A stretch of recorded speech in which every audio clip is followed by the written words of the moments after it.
하나님 말씀 보겠습니다. 은혜 받은 하나님 말씀은 베드로전서 4장 1절에서 6절 말씀이 되겠습니다. 다 같이 말씀을 봉독하겠습니다. 그리스도께서 이미 육체의 고난을 받으셨으니 너희도 같은 마음으로 갑옷을 삼으라. 이는 육체의 고난을 받은 자는 죄를 그쳤음이니 그 이후로는 다시 사람의 정욕을 따르지 않고 하나님의 뜻을 따라 육체의 남은 때를 살게 하려 함이라. 너희가 음란과 정욕과 술 취함과 방탕과 향락과 무법한 우상 숭배를 하여 이방인의 뜻을 따라 행한 것은 지나간 때로 조카도다. 이러므로 너희가 그들과 함께 그런 극한 방탕에 다름질하지 아니하는 것을 그들이 이상히 여겨 비방하나 그들이 산자와 죽은 자를 심판하기로 예비하신 이에게 사실대로 고하리라. 이를 위하여 죽은 자들에게도 복음이 전파되었으니 이는 육체로는 사람으로 심판을 받으라 영으로는 하나님을 따라 살게 하려 함이라. 아멘. 저는 오늘 여러분과 함께 베드로전서 4장 1절에서 6절 말씀을 가지고 성도의 신앙 체험이라는 제목의 말씀으로 은혜 나라기를 간절히 원합니다. 예수 그리스도를 믿기 시작하면 그때부터 누구나 막론하고 자신의 삶 가운데 신앙이라는 체험을 하게 되어 있습니다. 우리가 예수 그리스도를 믿기 전에는 그런 것에 대한 것이 느낌이 없었는데 예수를 믿기 나서부터는 뭔지 모르게 우리의 삶 가운데 달라지는 모습들을 확인할 수가 있는 것입니다. 육으로 난 사람들은 우리가 아는 것처럼 눈으로 보고 손으로 만지고 귀로 듣고 느껴가면서 그것에 대한 것을 체험하고 경험하여 그것을 알게 됩니다. 그러나 예수 그리스도는 우리가 아는 것처럼 눈에 보이지 않습니다. 하나님은 영이시기 때문에 눈으로 볼 수가 없고 감각적으로나 이성적으로 믿을 수가 없습니다. 성경은 말하기 때문에 그래서 육으로는 하나님을 알 수 없으나 영으로 하나님을 알 수 있다고 말하면서 성경은 무엇을 얘기하느냐? 신앙생활, 예수 그리스도를 믿는 것, 그것은 영적인 세계로 주님을 바라보는 것, 영의 눈이 뜨는 것이고 영적인 세계 안에서 너희가 예배드리는 것, 무엇보다 예수 그리스도 안에서 하나님을 바라보는 믿음이 생겼기 때문이라고 성경은 기록하고 있는 것입니다. 그래서 예수를 믿는다는 것, 그것은 놀라운 일입니다. 우리가 주님 앞에 섬긴다는 것, 그리고 오늘 이 자리에 모여서 하나님을 찬양하고 기도한다는 것은요, 솔직히 특별한 일이고 놀라운 사실이라는 것을 우리는 먼저 알아야 되는 것입니다. 그러다 보니 예수를 믿으면 그때부터는 신앙생활을 어떻게 하고 싶으냐? 이왕 신앙생활하는 거 잘하고 싶고, 그리고 하나님을 기쁘시게 하고 싶고, 그리고 여기서 하나님을 찬양하며 예배하면서 하나님 뜻대로 살고 싶은 것이 어떻게 보면 우리가 신앙 안에서 체험하는 모습이라고도 말할 수가 있는 것입니다. 그래서 오늘 저는 말씀 속에서요, 은혜로운 신앙생활을 하기 위해서 성도의 신앙 체험에 대한 것을 좀 나누려고 합니다. 그리고 우리가 어떤 체험을 했는지, 그리고 앞으로 어떤 체험을 하고 살아가야 되는지, 이걸 통하여 우리의 믿음이 좀 견고해지길 원하고, 우리가 말씀 속에서 내가 지금 신앙에 어느 정도 삶 가운데 체험하고 있구나 또한 점검해보고 은혜 나누는 귀한 시간 되기를 다시 한번 주님의 이름으로 축원합니다. 첫 번째로 성도는 제일 먼저 무엇을 체험하냐? 거듭남을 체험합니다. 성경은 뭐라 그러냐? 예수 믿는 것, 그것을 뭐라 그러냐? 거듭남이라고 말합니다. 우리가 육신적으로 하나님을 알 수 없다고 말했습니다. 우리가 예수 그리스도를 믿는 것, 이성이나 감정적으로 우리가 예수를 믿느냐? 절대로 이성이나 감정적으로는 예수를 믿을 수가 없습니다. 거듭남이란 그 단어를 예수님께서는 뭐라 그러냐? 중생이라는 단어를 썼고요. 중생이라는 이 단어 자체를 신학자들이 만든 단어가 아니라 예수님께서 하나님의 말씀을 통해서 선포한 말씀이 바로 중생이라는 단어, 바로 거듭남이라는 단어를 사용했다는 사실입니다. 성경 이 단어는 바로 요한복음 3장에 바로 니고데모의 만남을 통해서 니고데모에게 말씀하신 부분입니다. 니고데모가 영생을 얻으려면 어떻게 해야 됩니까? 라고 했더니 예수님께서 하신 말씀이 바로 거듭남에 대한 설명을 하셨어요. 바로 요한복음 3장 3절 말씀이죠. 예수께서 대답하여 이르시되 진실로 진실로 내게 이르노니 사람이 거듭나지 아니하면 하나님의 나라를 볼 수 없느니라 성경은 말하고 있습니다. 그러면서 예수님께서 뭘 구별하셨느냐? 영과 육이라는 그 단어를 구별하셨습니다. 그래서 성경에 하나님 나라는 하나님은 영이시기 때문에 하나님 나라는 영의 나라다라고 이야기하시면서 영의 나라를 바라보려면 어떻게 되느냐? 너가 거듭나야 된다라는 것을 예수님께서 말씀하셨어요. 요한복음 3장 6절에 육으로 난 것은 육이요 영으로 난 것은 영이니 라고 분명하게 말씀하고 있는 것입니다. 그럼 예를 들어서 이렇게 볼 수 있어요. 우리가 학교에서 열심히 공부를 합니다. 그러면 이 교육을 받는다는 것 육입니다. 육이 이제 교육을 받는 거예요. 이 땅을 살면서 어떻게 살아야 되는 교육을 받는 것은 육적인 일입니다. 그러니까 우리가 생활을 하는 모든 것을 배우고 습득하는 것은 육적인 삶을 잘 채우고 어떻게 하면 육적인 삶을 편안하게 안락하게 지낼 수 있는가라는 것을 교육받는 거예요. 그러니까 교육받는 육입니다. 그리고 또한 윤리적인 것, 인격적인 것, 덕을 쌓는 것 이렇게 설명한다고 한다면 그건 영적인 게 아닙니다. 육이 무엇보다 윤리와 도덕적인 측면에서 도덕적이고 윤리적인 육이 되는 것이고, 우리가 아는 바 훌륭한 인격을 닦는 것, 인격적인 육입니다. 그러니까 영이라고 말하지 않는 거예요. 육으로 난 것은 육이라고 말했기 때문에 아무리 육으로 갈고 닦는다 할지라도 영적인 것과 연결되지 않습니다. 성경에서 말할 때 육 그 자체가 뭐가 되지 않는다, 영이 되지 않는다는 것을 의미하고 있는 거예요. 그러니까 육으로는 하나님 나라와 관계가 없습니다. 하나님 나라를 볼 수가 없어요. 육신적인 감각과 이성 가지고 내가 죽고 난 다음에 천국이 있다는 것을 느낄 수 있느냐, 체험할 수 있느냐, 깨달을 수도 없습니다. 그러니까 육이 영을 체험할 수 없고 영적인 부분에 대한 것을 말할 수 없는 거예요. 성경은 말하기를 오직 성령으로 난 자, 영으로 난 자가 예수 그리스도를 통하여 그 영을 알게 될 것이라 말씀하고 있습니다. 그래서 성경은 이 육신에 대해서 얘기한 것, 우리가 육으로 태어난 것처럼 무엇으로 다시 태어나야 되느냐, 영으로 다시 태어나는 것을 강조한 겁니다. 그래서 니고데모에게 말할 때 어머니 뱃속으로 다시 들어가는 얘기입니까? 라고 말하는 것은 아닙니다. 그건 육이지, 육으로 인하여 어머니 뱃속으로 다시 들어가는 얘기가 아니라 다시 태어난다는 것은 영이 태어난다는 것을 의미합니다. 그러니까 예수 그리스도를 믿는다는 것은 우리가 다시 한번 얘기한 것처럼 영적인 것이 있다는 것, 하나님 나라가 있다는 것, 예수 그리스도가 나의 구세주가 된다는 것, 하나님은 영이시니 신령과 진정으로 예배 드릴 수 있다는 것, 그것을 의미합니다. 그러니까 우리가 아는 것처럼 동물들이 예배 드리지 못합니다. 그래서 동물들 가운데는 뭐가 없다고 얘기하느냐, 영이 없다고 얘기하는 겁니다.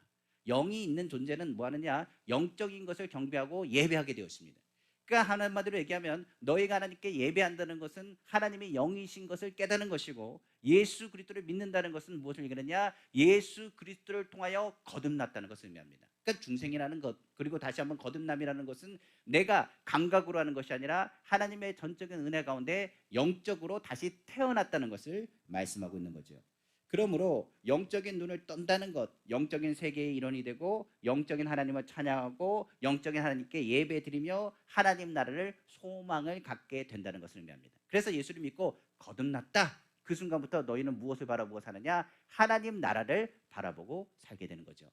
그러면 우리가 거듭난다는 것을 더 구체적으로 어떻게 설명해야 될까요? 성경은 예수님께서 이렇게 대답하셨어요. 거듭남에 대한 부분, 요한복음 3장 5절입니다.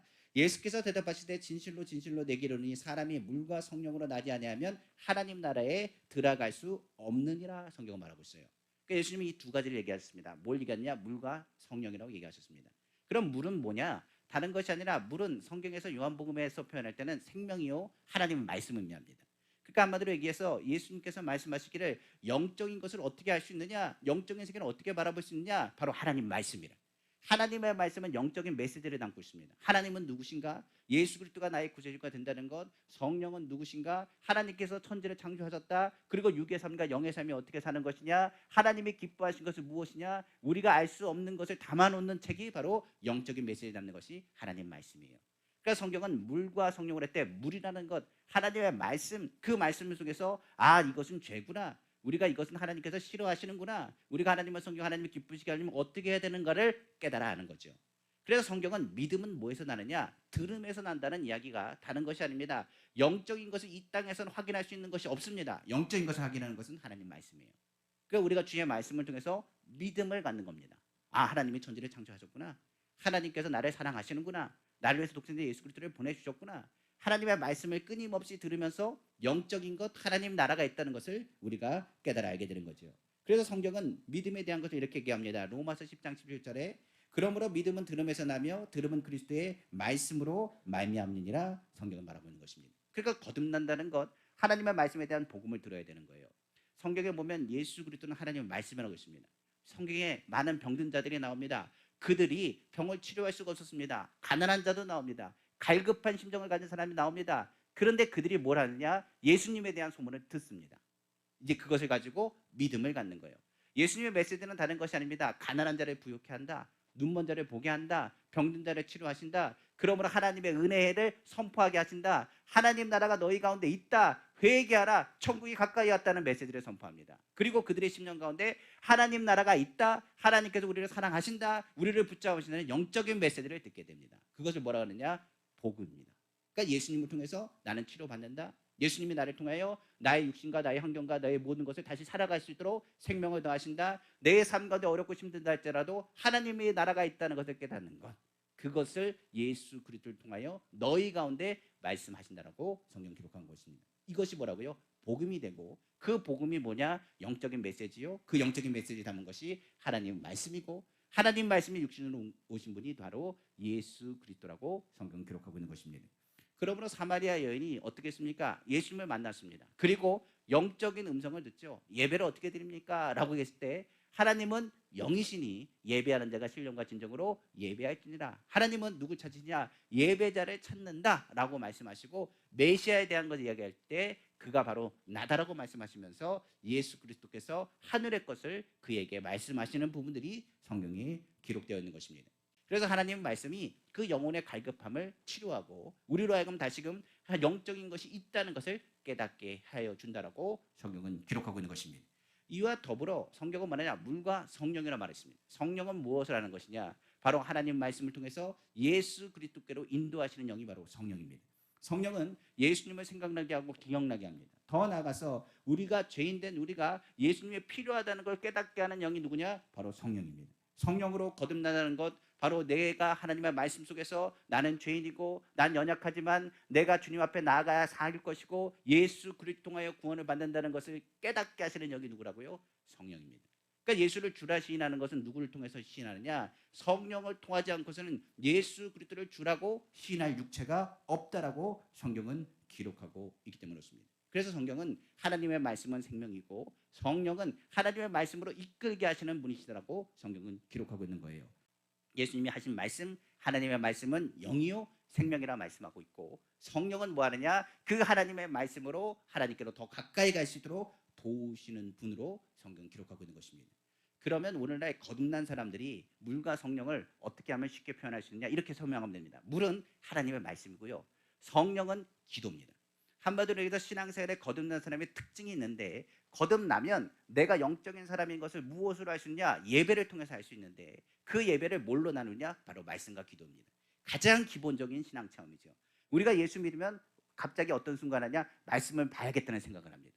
그리고 예수를 믿으면 뭐 하게 되느냐? 기도해야겠다는 생각을 합니다. 그리고 나아가서 뭐라냐? 내가 어떻게 살아야지 하면서 하나님 말씀을 보고 그 말씀을 묵상하면서 기도 생활을 시작하게 되는 거예요.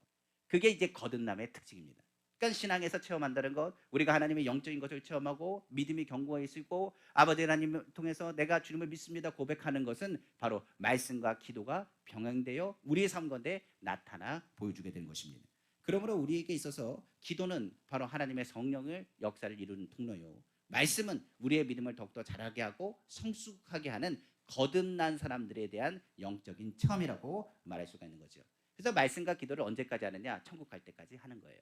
이를 통하여 예수 그리스도가 나의 구세주인 것과 믿음의 고백을 통하여 주님과 동행하여 나아가는 체험을 우리의 삶 가운데 나타내 보이게 되는 것입니다.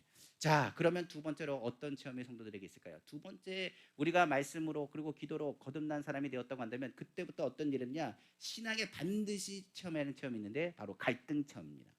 여기서 갈등 체험이라는 것은 바로 거듭난 사람들이 본격적으로 어떤 일이 있느냐? 삶의 충돌이 일어남을 의미합니다. 우리가 성결하고 변화된 체험, 그리고 주님 뜻대로 살고자 노력할 때부터 시작해서 어떤 일이냐? 영적인 전쟁이라고도 말하고 갈등이 시작된다는 의미입니다. 한마디로 얘기하면 난 주님을 믿습니다. 하나님의 자녀입니다. 그런데 안 변합니다. 내가 예수를 믿는데 좀 달라지고 변화지고 싶습니다. 잘하고 싶습니다. 잘 믿고 싶습니다. 그런데 마음은 원인데요, 육신이 약한 겁니다. 그러니까 이 단계에 있는 사람들이 참 많습니다. 왜 그러냐면 예수를 믿는데 내 주변에 있는 사람이 달라져야 되고 변화돼야 되고 나도 좀 변화되고 싶거든요. 그냥 주님의 일 열심히 하고 싶어요. 그리고 봉사도 하고 싶고 헌신도 하고 싶습니다. 마음이 은혜가 충만할 때는요, 그게 막 간절하게 다가오면서 내가 이렇게 해야지 다짐하는데 작심삼일이라 좀 지나가면 이게 식어버려요. 그러면서 뭐라고 하느냐? 나는 왜 이럴까라고 생각합니다. 하나님 살아계신 건 알아요. 믿습니다. 그런데 신앙의 삶이 잘 이루어지지 않습니다. 그게 계속 충돌하는 거예요. 예수님께서도 뭐라고 얘기하는지 아십니까? 예수님께서 이렇게 얘기했습니다. 내가 너에게 화평을 주러 온지 않느냐? 아니라 내가 칼을 주러 왔다라고 성경은 기록하고 있습니다. 이게 한번 볼까요? 영적 전쟁의 시작이라는 얘기죠. 마태복음 10장 34절입니다. 내가 세상에 화평을 주러 온 줄로 생각하지 말라. 화평이 아니요 검을 주러 왔노라, 이렇게 되어 있습니다. 그러니까 무슨 얘기냐? 평안함을 내가 준다고 생각하느냐? 아니라 세상은 내가 그리스도인이 되는 순간부터 어떻게 되냐? 전쟁의 시작이라. 성경에서 말한 것처럼 우리가 하나님의 백성이 되었습니다. 천사처럼 좀 변했으면 좋겠어요. 그런데 예수 믿는 사람이 그렇지 않습니다. 오늘날 이것을 이렇게 얘기할 수 있습니다. 잘 모르는 사람들은 이렇게 설명할 수 있을까요? 예수 믿는 사람이 왜 성격이 저런지 모르겠어. 예수 믿는 사람이 왜 거짓말을 이렇게 잘하는지 모르겠어. 예수 믿는 사람 도둑놈들 너무 많아. 도둑질하는 사람이 너무 많아. 예수 믿는 사람 도대체가 이해할 수가 없어. 진짜 예수 믿으면 좀 달라져야 되는 거 아니야. 그런데 그 말에 듣는 사람조차도 예수 믿는다고 한다면, 진짜 예수 믿는 사람은 안다면 알아요. 그런데 마음은 원인데 육신이 약하고, 그리고 더 나은 것은 자신의 육적인 습관 때문에 실수할 때가 많이 있거든요. 예수 믿고 나서부터 다가온 거예요. 그전에는, 믿기 전에는 전혀 신경도 안 썼던 일입니다. 근데 예수 믿고 나면 그때부터 신경 쓰는 거예요. 예배를 드려야 되고 기도도 해야 되고 말씀도 해봐야 되는데 항상 하는 얘기, 계속 반복하지만 마음은 원인데 육신은 약합니다.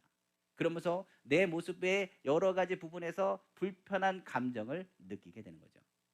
아마 그 단계에 있는 사람들이 많을 겁니다. 예수 믿고 나서 그 단계에 놓인 사람들, 늘 갈등하는 것. 예를 들어서 가족에 믿는 사람과 안 믿는 사람이 있으면 갈등하게 되어 있어요.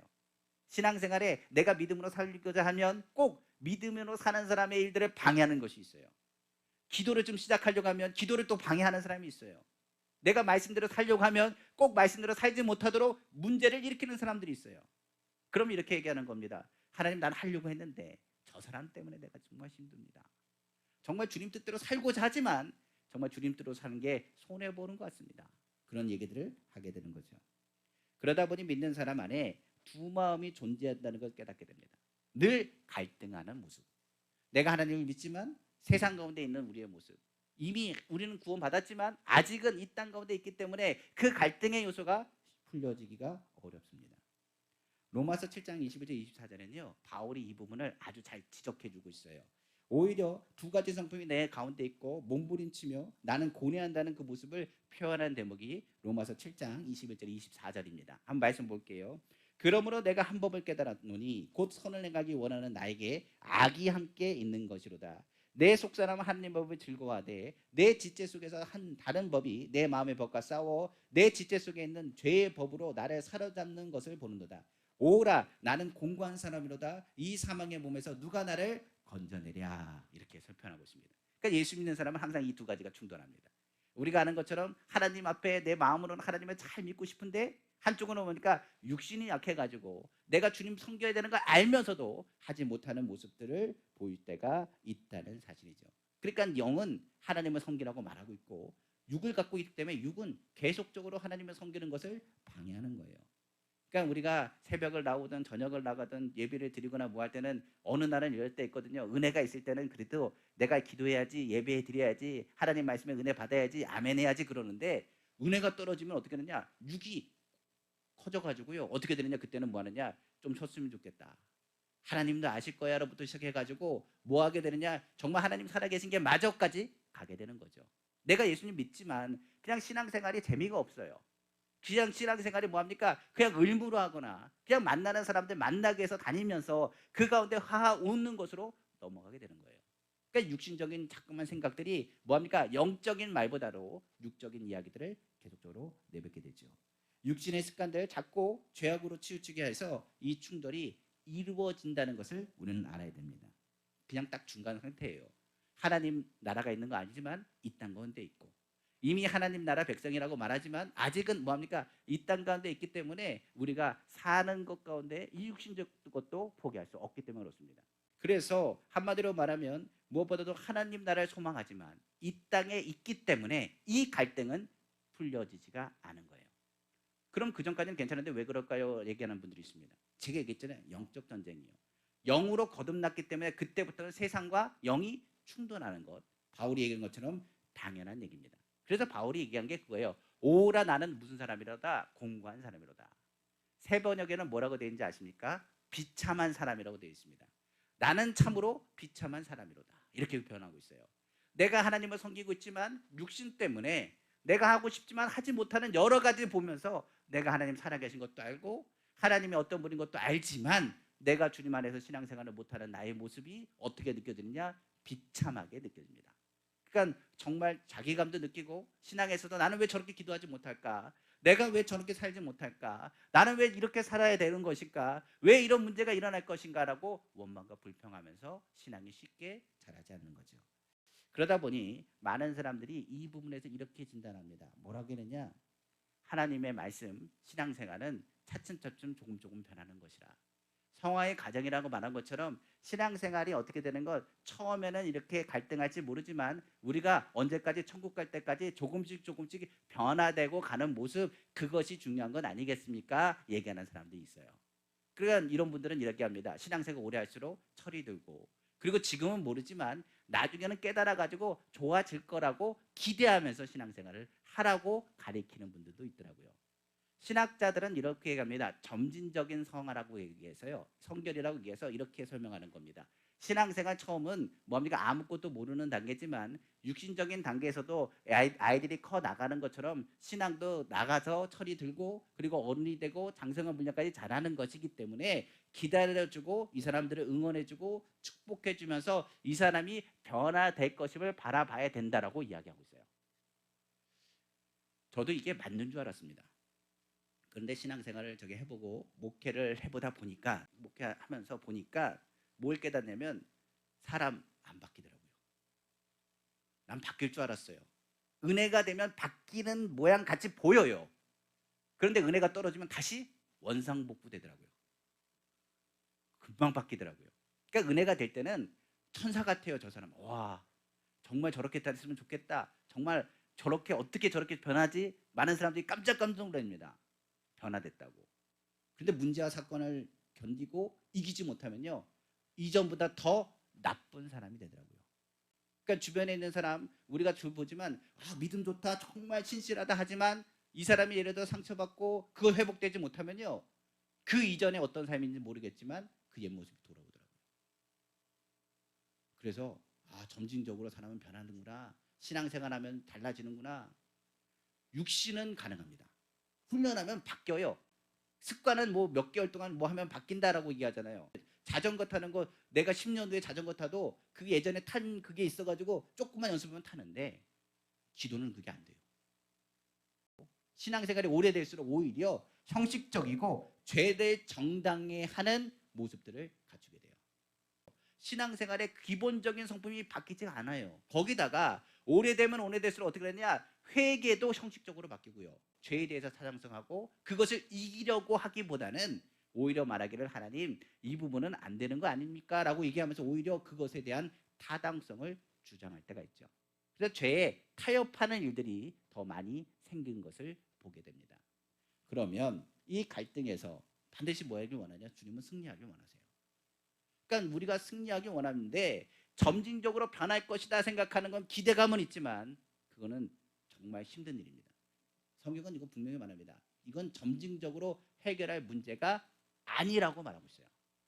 성경의 이 신앙의 갈등의 문제, 이 부분에 조금씩 달라진다, 안 된다는 거 우리가 압니다. 하나님 아버지하고 탄식합니다. 나는 비참한 사람입니다. 바울이 이 문제 때문에 기도했던 것을 우리는 성경을 통해서 확인할 수 있습니다. 그때였습니다. 죄의 성품 계속적으로 자라는 그때에 하는 기도였습니다. 그때에 바울이 순식간으로 주님의 마음을 깨닫는 순간이 다가오기 시작합니다. 바로 로마서 8장 1절에 2절입니다. 한번 볼게요. 말씀이요. 그러므로 이제 그리스도 예수 안에 있는 자에게는 결코 정죄함이 없나니 이는 그리스도 예수 안에 있는 생명의 성령의 법이 죄와 사망의 법에서 너를 해방하였습니다. 이 고백이 나옵니다. 나는 공고한 사람입니다. 난 비참한 사람입니다. 누가 이 사망의 몸에서 나를 건져내겠습니까? 하나님의 법을 섬기려고 하지만 이 육신 때문에 내가 주의 일들을 감당할 수 없습니다. 하나님 도와주십시오 하다가 기도하는데 예수 그리스도께 감사합니다 고백하면서 본문의 로마서 8장 1절에서 2절 말씀을 선포한 겁니다. 이거를 어떻게 이해해야 될까요? 자, 한번 생각해 봅시다. 우리가 일본에 침략을 받았습니다. 일제 35년 동안 어려움을 겪고 힘든 일을 당했습니다. 그런 상황에서 어떻게 됐습니까? 8월 15일 날 광복이 됐습니다. 해방됐어요. 그러면 보십시오. 광복절 기점으로 해가지고요, 나는 누가 됐어요? 대한민국 국민이 됐습니다. 무슨 얘기냐면 내가 그 순간부터는 뭐가 되느냐? 일본에 종사를 할 필요가 없습니다. 바울이 이걸 깨달은 거예요. 아, 그렇구나. 내가 신앙생활하면서 내가 성화되고 성결된 것, 내가 깨끗해지는 능력은 나에게 없습니다. 그런데 나의 신분을 변화시킨 것이 누구라고요? 예수님이십니다. 그러니까 뭐라고 얘기하느냐? 너는 누구라는 것이 중요한 거예요. 하나님의 자녀라는 것이 중요한 거예요. 마음 자세가 달라지는 것입니다. 성경은 말합니다. 뭐라고 합니까? 아무것도 염려하지 말고 모든 일에 기도 원구로 구할 것에 감사함을 하나님께 아뢰라고 말했습니다. 모든 지각에 뛰어난 하나님의 평강이 그리스도 예수 안에서 너희 마음과 생각을 지키시리라. 그때부터 뭐라고 하겠냐? 바울이 깨달은 겁니다. 내 환경에 여러 가지 육신적인 문제, 어려운 문제, 그런데 성령이 그 마음대로 뭐라고 하냐? 너 하나님의 자녀다. 그리고 내가 너와 함께한다. 너를 붙잡아 줄 것이다. 그러므로 이전의 삶이 아니라 너는 누구라고요? 하나님의 자녀란 사실을 계속 인식하고 살라고 말씀하고 있는 것입니다. 그러면 오늘 본문 말씀 한번 다시 한번 보겠습니다. 베드로전서 4장 1절 2절입니다. 그리스도께서 이미 육체의 고난을 받으셨으니 너희도 같은 마음으로 갑옷을 삼으라. 이는 육체의 고난을 받는 자는 죄를 그쳤습니다. 그 후로는 다시 사람의 정욕을 따르지 않고 하나님의 뜻을 따라 육체의 남은 때를 살게 하려 합니다. 성경에 기록되어 있습니다. 그 무슨 얘기냐? 그동안은 일제시대에 우리가 묶여 있었습니다. 그때의 삶은 고통이고 자유가 없었습니다. 그런데 앞으로의 삶은 무슨 삶입니까? 대한민국 국민으로 사는 겁니다. 그러니까 한마디로 얘기하면 예수 믿기 전에 저주받은 사람이고 악한 영에 묶여있는 사람이었습니다. 그때는 뭐합니까? 죄의 종이 되어서 살았습니다. 그런데 이미 우리는 그것을 다 청산하고 이전 것을 들어가서 보라 새 것이 되어서 하나님 나라 하나님의 자녀가 되었습니다. 그럼 어떻게 할까요? 내가 마음속에 하나님의 자녀로서 어떻게 살아야지 하는 마음을 갖게 하십니다. 예수를 믿는 것뿐만 아니라 우리가 누구라는 것을 끊임없이 얘기하느냐? 너 하나님의 자녀예요. 그러니까 예수 믿는 사람이 승리로 가는 것 다른 법이 없습니다. 내가 승리로 가는 것이 아니라 예수 그리스도가 나와 함께하고 내가 하나님의 자녀이기 때문에 승리하는 거예요. 예수님의 모신 배는 절대로 파산하지 않습니다. 예수님 가신 곳에 한번 보십시오. 예수님 가는 데는요 장례식이 없었어요. 예수님의 생명이시니까. 그리고 예수님의 가는 배는요 풍랑과 폭풍으로 만났어도 절대로 파산하지 않습니다. 왜요? 예수님이 계시니까. 우리 안에 항상 좌절하고 절망할 때가 있습니다. 하나님, 나는 비참한 사람입니다. 나는 공고한 사람입니다. 내가 하나님의 법을 하려고 하고 뭐 하려고 하는데 왜 안 되는지 모르겠습니다. 그때 바울에게 드는 말씀이 뭐라고요? 너 하나님 자녀야. 예수님이 내 안에 있잖아. 뭘 걱정하니? 예수 믿는 사람, 주님이 대장 되시면 너의 삶은 무슨 삶이라고요? 승리하는 삶이야. 그것을 체험하고 언제까지요? 천국 갈 때까지 사는 거예요. 사람이 바뀌는 게 아니라 무엇을 가지고? 하나님의 자녀라는 인식을 가지고 언제까지요? 천국 갈 때까지 살면 주변의 사람들은 얘기하는 거예요. 변화됐다, 바뀌었다 얘기하지만 변화됐다, 바뀌었다가 아니라 예수님과 함께 하는구나 라고 표현하게 되는 것입니다. 그러니까 주님과 동행하는 것, 그것이 승리의 비결인 것을 깨닫게 되는 단계예요. 갈등이 다가오면 그래서 뭐냐, 갈등의 요소를 찾으려고 하지 마시고요. 누구한테 더 가까이 가는 것? 예수님의 십자가로 돌아가시면 돼요. 주님 앞에 더 가까이 가는 것이 갈등에서 승리하는 비결이에요. 아, 내가 싸움이 아니고 혈과 육의 싸움이 아니고 공중권세 잡은 자의 싸움이구나. 혈과 육은 사람을 얘기합니다. 사람과 싸우는 것이 아니라 이거 영적인 문제구나. 하나님이 도와주셔야 되는구나. 그리고 기도하기 시작하고, 그리고 참기 시작하고, 그리고 용서하기 시작하고, 사랑하기 시작하고, 섬기기 시작하면 나의 모습이 다른 사람 보기에는, 세상이 보기에는 변화되어 보이지만 하나님의 보시기에는 뭐하느냐? 그가 하나님의 자녀인 것을 선포하고 사는 것이 되는 것입니다. 그러므로 성결에 이른 삶, 승적인 삶, 그건 다른 것이 아니죠. 바로 주님을 의지하고 주님과 동행하는 삶이 되는 거예요. 이제 주님과 동행하기 시작하면 세 번째 성도가 체험하는 것이 있습니다. 그것이 뭐냐? 성령의 은사를 체험합니다. 우리가 예수를 믿으면 거듭남, 말씀과 기도를 보게 되고 기도하게 되고 주님을 더 사랑하게 됩니다. 그리고 나서 우리 마음 가운데 하나님의 자녀는 확신을 갖고 살면서 나 하나님의 자녀지 하면서 겸손하고 그리고 또한 착하고 선한 일을 하려고 마음 가운데 하나님께 주십니다. 시험이 와도요 뭐라느냐? 이거 다 내 탓입니다. 하나님 나 붙잡으시면 믿습니다. 하나님 날 도와주십니다. 예전하고 완전히 달라지는, 이전 것인 줄 알지 보라 나는 새 것이 되었다라는 선포를 하면서 삽니다.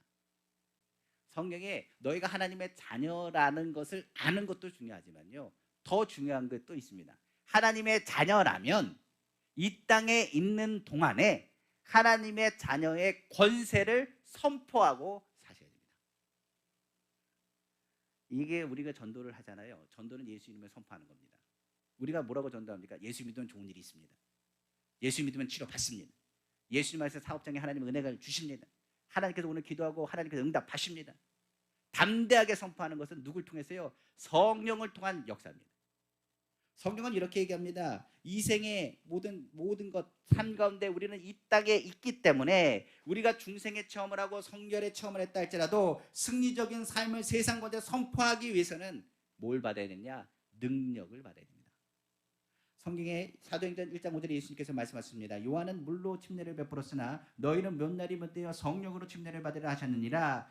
사도행전 1장 8절에 오직 성령이 너희에게 임하시면 너희가 권능을 받고 예루살렘과 온 유대와 사마리아 땅끝까지 이르러 내 증인이 되리라 하시니라. 뭐라고요? 권능을 받는다고 했습니다. 능력입니다. 귀신이 쫓겨나가고 기도할 때 하나님의 역사가 나타나고 병든 자에게 손을 넣으면 좀 낫고 그러면 무엇을 하느냐? 세상이 그 사람을 볼 때 뭘 보느냐? 능력 있다가 아니라 그 사람을 통해서 누굴 만나게 되느냐? 하나님의 살아계심을 보이게 됩니다. 성경을 뭐라고 했습니까? 하나님 말씀을 했습니다. 그런 성도를 뭐라고 바울은 표현하는지 아십니까? 그리스도의 편지라고 표현합니다. 너를 통하여 누굴 보게 되리라? 하나님의 살아계심을 보게 될 것이라. 너를 통하여 뭐가 될 것이라? 하나님의 역사하신 것을 보게 될 것이라. 그래서 믿는 사람은 뭐 있어야 되냐? 능력이 있어야 됩니다. 성령의 은사가 우리 삶에 나타나야 됩니다. 주님 앞에 기도하고 기도로 끝나면 안 되고요. 기도의 역사가 나타나야 됩니다. 그래서 우리가 항상 고백할 것입니다. 나 하나님의 자녀입니다. 맞습니다. 하나님의 자녀면 뭐 하라고요? 그 권세를 사용하셔야 됩니다. 우리가 하나님을 체험했습니다. 육은 영을 감당할 수 없습니다. 그러나 영은 육을 다스릴 수 있습니다. 영적인 하나님께서는 모든 것을 창조하셨고 말씀대로 하나님께서 이루셨습니다. 우리가 하나님의 자녀라고 한다면 우리는 힘이 없고 능력이 없어도 하나님의 자녀의 권세를 가지고 선포할 때 하나님의 역사가 나타나게 되는 것입니다. 그럼 한번 보겠습니다. 하나님 우리가 가난하게 원하십니까? 아닙니다. 부유하게 원하십니다. 우리가 불행하게 원하십니까? 아닙니다. 행복하게 원하십니다. 우리가 실패하고 낙마하길 원하십니까? 아닙니다. 승리하길 원하시고 무엇보다도 축복받기를 누구보다 원하십니다. 성경 하나님의 말씀은 뭐라 그러냐? 내가 말씀대로 되면 내 삶이 형통할 것이라. 들어가도 복을 받을 것이고 나가도 복을 받을 것이고 머리가 되고 머리가 되고 꼬리가 되지 않을 것이고 위에만 있고 아래만 있지 않을 것이라. 부유하신 자로서 가난하게 되시면 너희를 부욕해 하려 하십니다. 이스라엘에게 말합니다. 너희는 참으로 행복자라다. 너희처럼 이렇게 사랑받고 너희처럼 하나님께서 친히 개입하신 민족이 어디 있겠느냐. 성도가 뭔지 아십니까? 성도는 구별된 사람들을 의미합니다. 예수 그리스도도 구별된 사람들, 구별된 하나님의 사람들로서 어떻게 사는 것, 선포와 믿음과 능력과 기적과 하나님의 역사가 나타나는 삶을 살기를 원합니다. 저 우리 성도님들에게 이야기 드립니다. 행복했으면 좋겠습니다. 잘 됐으면 좋겠습니다. 건강했으면 좋겠습니다. 오히려 여러분들의 모습 속에서 어떻게 하느냐? 하나님이 살아계신 것, 정말 주님 믿었더니 내 삶이 너무 행복하더라. 주님 믿고 의지했더니 내 삶에 하나님께서 좋은 일이 많이 있더라. 내가 주님 섬기고 정말 나는 고생했는데 내 자녀들은 잘 되더라. 예수 믿었더니 정말 좋은 일이 많더라. 예수 믿는 사람의 능력이 누굴 통해서요?